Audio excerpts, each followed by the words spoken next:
오늘 말씀의 제목은 코람데오, 사람의 인정인가 주님의 시선인가, 이 제목으로 하나님의 말씀을 증거하도록 하겠습니다.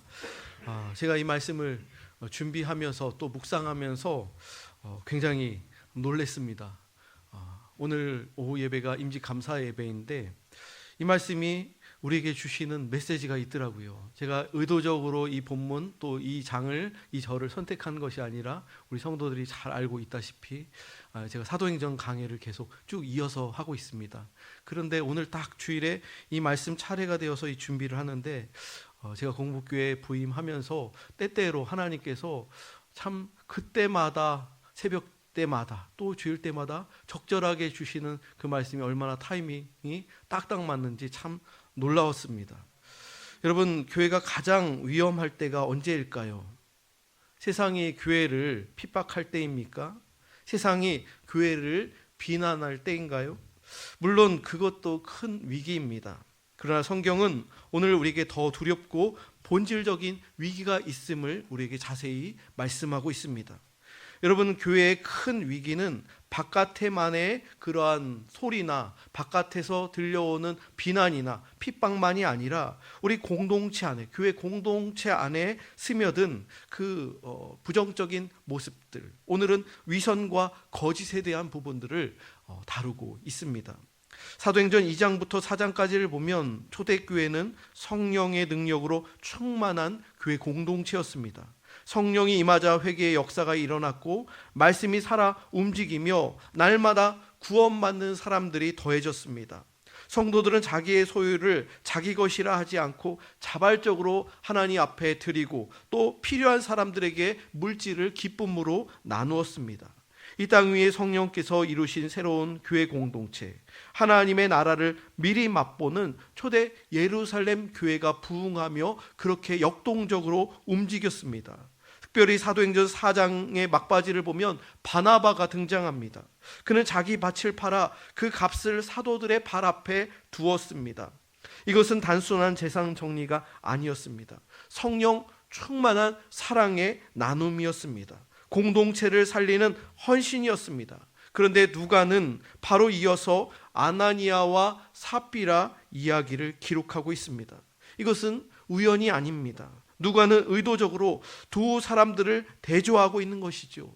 바나바도 소유를 팔았고 아나니아와 삽비라 부부도 소유를 팔았습니다. 겉으로 보기에는 똑같습니다. 그러나 바나바는 성령 충만한 헌신의 사람이었고 아나니아와 삽비라는 위선과 거짓으로 무너진 사람이었다는 거예요. 여러분, 오늘 본문은 우리에게 묻고 있습니다. 우리는 지금 하나님 앞에 서 있습니까? 아니면 사람들 앞에 서 있습니까? 오늘 이 말씀을 통하여 하나님께서 왜 이 사건을 이렇게 엄중하게 다루셨는지, 그리고 오늘 우리에게 주시는 경고와 은혜가 무엇인지를 함께 살펴보고자 합니다. 여러분, 하나님은 교회의 규모나 교회의 외형보다 거룩한 중심을 살피십니다. 이 사건은 단순히 헌금을 전부 안 냈다, 그 이야기가 아니라는 거예요. 하나님은 헌금의 액수가 많고 적음을 문제 삼으시는 하나님이 아니라는 거예요. 베드로는 분명히 말했습니다. 사도행전 5장 4절 말씀 한번 보여주세요. 이 말씀을 보면 땅이 그대로 있을 때에는 내 땅이 아니며 판 후에도 내 마음대로 할 수가 없더냐. 아나니아 삽비라 부부에게 사도 베드로가 동일하게 한 말입니다. 땅이 그대로 있을 때도 그 땅이 당신들의 소유였고 판 후에도 당신들의 소유였으니 당신대로 할 수가 있는데 왜 거짓을 행했느냐. 여러분, 다 드리지 않아도 괜찮습니다. 절반을 드려도 괜찮습니다. 일부를 작정해서 드려도 괜찮은 거예요. 문제는 액수가 아니라 드리는 이 사람들의 태도였고 금액이 아니라 거짓이었다는 거예요. 일부만 내어놓으면서 마치 전부를 내놓은 것처럼 행동하는 위선, 그것이 문제였다는 것이지요. 여러분, 오늘 본문은 세 가지의 중요한 영적 진실을 우리에게 보여주고 있습니다. 첫 번째로, 위선은 사람의 박수를 하나님의 영광보다 더 사랑할 때 시작됩니다. 여러분, 아나니아와 삽비라는 왜 땅을 팔았을까요? 오늘 본문 전체의 흐름을 보면 그 배경에는 바나바가 있었음을 우리는 충분히 짐작할 수가 있습니다. 우리는 아나니아와 삽비라의 사건을 이해하기 위해서 바로 앞장에 기록되어 있는 바나바의 헌신을 자세히 살펴봐야 합니다.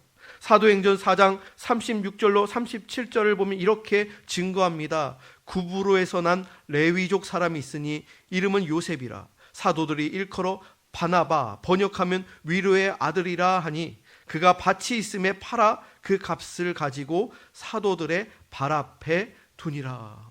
얼마나 엄청난 헌신을 한 것입니까?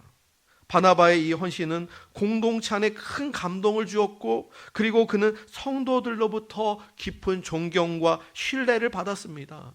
바나바가 밭을 팔아 사도들의 발 앞에 둘 때 일어났던 그 거룩한 역사와 은혜와 또 성도들의 박수가 있었습니다. 그것을 본 거예요. 많은 사람들이 본 거예요. 그리고 그 현장에서 아나니아와 삽비라도 그 모습을 보았습니다. 그리고 아마 이런 마음이 들었을 겁니다. 우리도 저렇게 보이고 싶다. 우리도 저런 칭찬을 받고 싶다. 우리도 저만큼 거룩한 사람으로 교회에서 인정받고 싶다. 이런 문제는 그들이 소유를 팔았다는 데 있지 않습니다. 문제는 하나님 앞에서 진실한 헌신을 드리기보다 사람들 앞에서 더 거룩하고 헌신적인 사람으로 비춰지기를, 그렇게 보여지기를 원했다는 데 문제가 있는 것이죠. 여러분, 이것이 위선의 시작입니다. 신앙의 중심이 하나님에게서 사람으로 옮겨갔을 때, 그때부터 위선이 시작된다는 거예요. 하나님이 나를 어떻게 보실까 보다 사람들이 나를 어떻게 볼까, 어떻게 평가할까, 어떻게 생각할까, 이것이 더 중요해지는 순간 이미 신앙은 병들기 시작한다는 것입니다. 아나니아와 삽비라는 하나님 앞에 서기보다 사람들 앞에 서고 싶었던 사람들입니다. 그들은 코람데오, 하나님 앞에 사는 신앙보다 사람들의 인정 속에서 빛나는 신앙을 선택한 것입니다. 여러분, 오늘 우리도 돌아보아야 합니다. 내가 봉사하는 이유가 무엇입니까? 내가 헌신하는 이유가 무엇입니까? 정말 하나님을 기쁘시게 하기 위한 것입니까? 아니면 사람들에게 내가 신앙 좋은 사람으로 보이고 싶어서 하는 행위는 아닙니까? 여러분, 위선은 되게 큰 악행에서 시작되지 않습니다. 작은 체면에서부터 시작됩니다. 인정받고 싶은 욕망에서 시작됩니다. 알아주지 않으면 섭섭한 마음에서부터 시작됩니다. 봉사도 했고 내가 헌신도 열심히 했는데 내 이름이 거기서 빠지면 시험에 드는 마음, 바로 그 지점에서부터 우리의 위선이 싹트기 시작한다는 것이죠. 여러분, 그러므로 우리는 끊임없이 자신에게 물어야 합니다. 나는 지금 하나님 앞에 서 있는가, 아니면 사람들 앞에 서 있는가? 두 번째입니다. 감춘 죄는 숨겨진 문제가 아니라 공동체를 병들게 하는 독입니다. 사도행전 5장 2절 말씀을 보면 그 값에서 얼마를 감춤해 그 아내도 알더라. 얼마만 가져다가 사도들의 발 앞에 두니. 그 소유의 얼마를 감추고 얼마만 사도들의 발 앞에 두면서 이것이 전부입니다, 이렇게 거짓말을 했다는 것이죠. 2절에 그 값에서 얼마를 감춤해 라는 감추다라는 표현이 굉장히 중요합니다. 헬라어로 노스피조마이라는 단어 있는데, 이 단어가 하나님께 온전히 바쳐진 것을 가로채는 일종의 신성 모독적인 절도를 가리킬 때 쓰는 단어입니다. 이 단어를 구약에서 찾아볼 수가 있는데, 아간의 범죄에서 아간이 그 전리품 중에 일부를 훔친 것, 똑같은 동일한 단어를 사용했다는 거예요. 아간은 하나님께 바쳐진 전리품을 몰래 감췄습니다. 여호수아 7장 21절을 보니까 내가 노력한 물건 중에 시날산의 아름다운 외투 한 벌과 은 200세겔과 그 무게가 50세겔 되는 금덩이 하나를 보고 탐내어 가졌나니 보소서. 이제 그 물건들을 내 장막 가운데 땅속에 감췄는데 은은 그 밑에 있나이다 하더라. 아간도 감췄다는 거예요. 아간은 그것을 보고 탐내어 감췄습니다. 아나니아와 삽비라도 바나바의 헌신과 사람들의 칭찬을 보고 탐내어서 감춘 거예요. 하나님께 구별된 예물의 일부를, 전부를 감춘 게 아니라 일부를 감춘 거예요. 그 결과 한 사람의 범죄가 공동체 전체를 위기에 빠뜨렸습니다. 성서학자들은 이 사건을 가리켜서 신약판 아간의 범죄라고 그렇게 부르기도 합니다. 여러분, 이 두 사건의 공통점이 무엇입니까? 첫째는 둘 다 공동체의 초기, 시작 단계에서 일어났습니다. 그리고 두 번째는 둘 다 하나님께 구별된 것, 하나님의 것이라고 하나님께 바친다고 하면서 거기서 일부를 훔쳤다는 거예요. 가로챘다는 거예요. 셋째로 둘 다 은밀히 감췄습니다. 은밀하게. 아간은 자기의 장막 밑에 땅속에 감추었고, 아나니아와 삽비라는 두 부부가 서로 말을 맞추어서 거짓말을 하기로 공모했다는 것이죠. 하지만 여러분, 죄를 감춘다고 없어지는 것은 아닙니다. 사람의 눈은 속일 수 있어도 하나님의 눈은 속일 수 없다는 거예요. 베드로는 이 사건을 단순히 윤리적인 문제로만 보지 아니하였습니다. 사도행전 5장 3절 말씀을 보면 베드로가 이르되 아나니아야, 어찌하여 사탄이 내 마음에 가득하여 내가 성령을 속이고 땅값 얼마를 감추었느냐. 이 사건은 단순한 헌금 문제도 아니고 단순한 부부의 실수도 아니었습니다. 이것은 성령 충만한 교회 공동체 안에 사탄이 침투해 들어간 사건이었다는 거예요. 외부의 핍박으로 무너지지 않던 교회, 외부에 박해가 있어도 교회가 흔들리지 않고 더 모여서 기도했던 교회에 있는데, 내부의 거짓과 위선으로 무너뜨리려는 사탄의 공격이 교회 안에서 일어났다는 거예요. 교회가 잘 되고 있을 때, 부흥하고 있었을 때 그 안에서 사람들에게 인정받고 싶어하는 그러한 모습이 거짓과 위선으로 싹트기 시작했다는 것이죠. 또 한 가지 매우 중요한 것은 베드로가 3절에서 성령을 속였다 말하고 4절에서는 하나님께 거짓말한 것이다. 그들의 행위가 성령을 속이고 하나님께 거짓말했다라고 증거합니다. 사도행전 5장 4절 말씀 그 부분에 이렇게 나와 있습니다. 사람에게 거짓말한 것이 아니요 하나님께로다. 이들의 행위가 사람들에게도 물론 거짓말했지만 이거는 근본적으로 하나님께, 성령을 속이는 행위였다는 거예요. 여러분, 성령은 단순한 능력이나 기운이 아니라 살아계신 하나님이십니다. 그러므로 아나니아와 삽비라의 죄는 사람을 속인 정도가 아니었습니다. 공동체를 속였고 무엇보다 여호와 하나님을 속였습니다. 성령 하나님을 속였다는 거예요. 사랑하는 성도 여러분, 교회는 단순한 친목 모임이 아닙니다. 교회는 성령이 거하시는 거룩한 성전임을 믿으시기 바랍니다. 그러므로 교회 안의 거짓은 단순한 인간 관계의 문제가 아니라 하나님의 임재를 업신 여기는 죄가 되는 것임을 여러분 기억하시기 바랍니다. 세 번째로, 하나님의 심판은 교회의 거룩을 지키기 위한 것입니다. 이렇게 단호하게 하나님께서 심판하신 이유는 교회의 거룩성을 지키기 위해서였다는 거예요. 교회가 부흥하고 그리고 교인들이 기뻐하는 가운데 은밀한 그러한 죄들이 싹트고 있었을 때 그 교회의 거룩성을 지키기 위해 하나님께서는 단호하게 조치하셨다는 것이죠. 본문에서 가장 충격적인 부분은 아나니아와 삽비라가 그 자리에서 즉시 부부가 차례대로 죽는 장면입니다. 이 장면은 오늘날 현대인들에게 너무 가혹하게 비춰질 수 있습니다. 이 정도 일로 왜 이렇게 하나님께서 그렇게까지 하셨을까라는 질문이 나올 수도 있습니다. 그러나 이 심판은 단순한 하나님의 감정적인 분노가 아닙니다. 이것은 거룩을 지키기 위한 하나님의 단호한 조치였다는 거예요. 이 사건은 초대교회가 시작되는 태동기에 일어났습니다. 만약 이 거짓이 묵인되었더라면 초대교회는 시작부터 인간적인 욕망과 계산과 정치적인 체면과 위선이 섞인 공동체로 그렇게 변질됐을 겁니다. 하나님께서는 교회를 보호하시기 위해 교회 안에서의 교제와 또한 거룩한 연합을 지키기 위해 엄중하게 초기에 이 문제를 다루셨다는 거예요. 여러분, 본문은 이들의 죽음을 단순히 죽었다 하지 않고 혼이 떠나갔다라고 그렇게 표현합니다. 사도행전 5장 5절 말씀을 보니까 아나니아가 이 말을 듣고 엎드러져 혼이 떠나니 이 일을 듣는 사람이 다 크게 두려워하더라. 사도 베드로의 그 말씀을 들었는데 그 즉시 그 사람들의 부부가 한 차례 그 사람들의 혼이 떠났다는 거예요.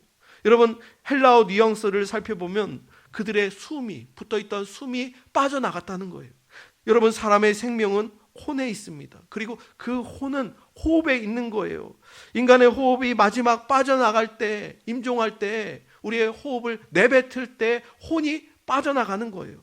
아나니아와 삽비라는 자신들의 돈은 자기 마음대로 할 수 있다고 생각했지만 정작 자기의 그 호흡조차 자기의 것이 아니라는 사실을 망각했던 것입니다.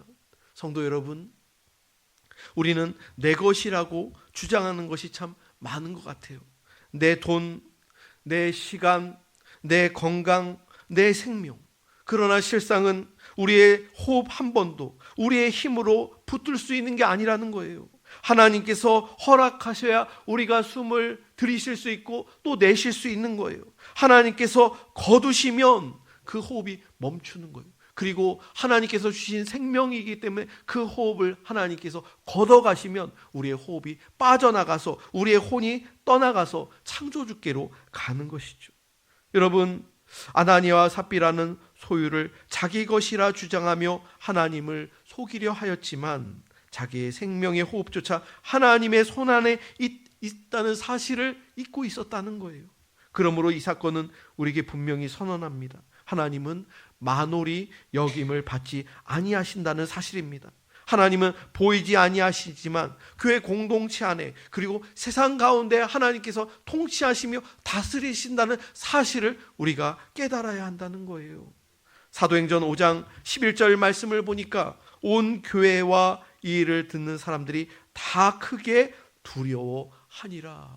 교회가 부흥하고 있고 잘 되고 있고 성도들이 땅을 팔고 사도들의 발 앞에 내어드리고 물질을 나누면서 가난한 이들을 위하여 이렇게 구제하고 좋은 일들이 있을 때 아나니아와 삽비라 사건이 있으면서 찬물이 끼얹었는데 이 모습을 보면서 교회와 성도들이 다 하나님을 두려워했다는 거예요. 그래서 교훈을 얻는 것이죠. 우리들의 태도와 우리의 중심을 하나님이 다 보고 계시는구나. 여러분, 이 두려움은 단순한 공포가 아닙니다. 하나님이 살아계시다는 사실 앞에서 회복되는 하나님을 향한 거룩한 경외심입니다. 말씀의 결론을 맺도록 하겠습니다. 사랑하는 성도 여러분, 오늘 이 말씀은 단순히 아나니아와 삽비라를 정죄하라고 주신 말씀이 아닙니다. 이 말씀은 우리 자신의 마음을 비추는 거울과도 같습니다. 우리 안에도 인정받고 싶은 욕망이 있습니다. 우리 안에도 더 사람들 앞에서 거룩해 보이고 싶은 마음이 있습니다. 우리 안에도 사람 앞에 더 좋은 신앙인처럼 보이고 싶은 그러한 유혹이 있다는 거예요.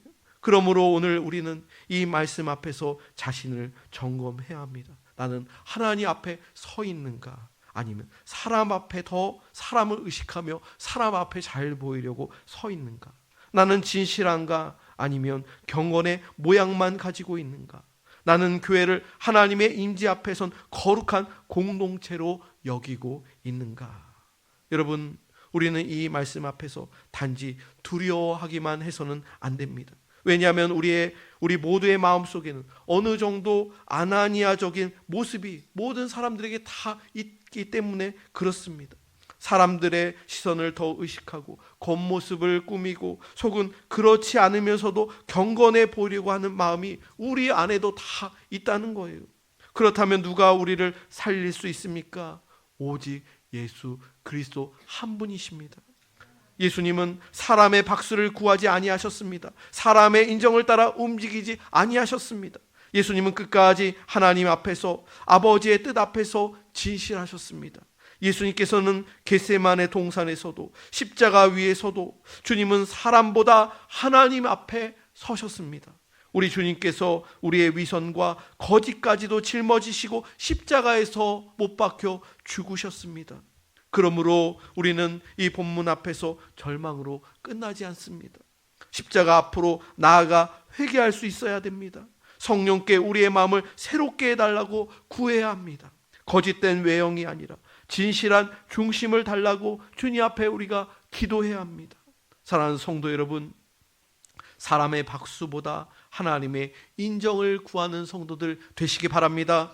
경건의 모양보다 하나님을 두려워하는 진실한 마음을 구하시기 바랍니다. 사람 앞에서 빛나는 신앙이 아니라 하나님 앞에서 정직한 신앙을 구하는 성도들 되시기 바랍니다.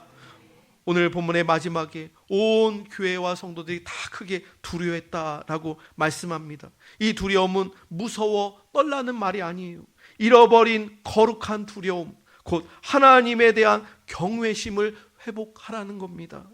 여러분, 하나님께서 우리 모두에게 그 경외심을 회복하게 하여 주시고 우리 교회를 거짓이 아니라 진실이 흐르는 공동체로, 위선이 아니라 성령의 거룩하심이 살아있는 공동체로 세워주심을 우리가 소망하며 주님을 경외하는 마음으로 신앙생활하며 사역 감당하며 모든 일들을 감당하는 우리 모든 성도들이 다 되시길 주님의 이름으로 축원합니다.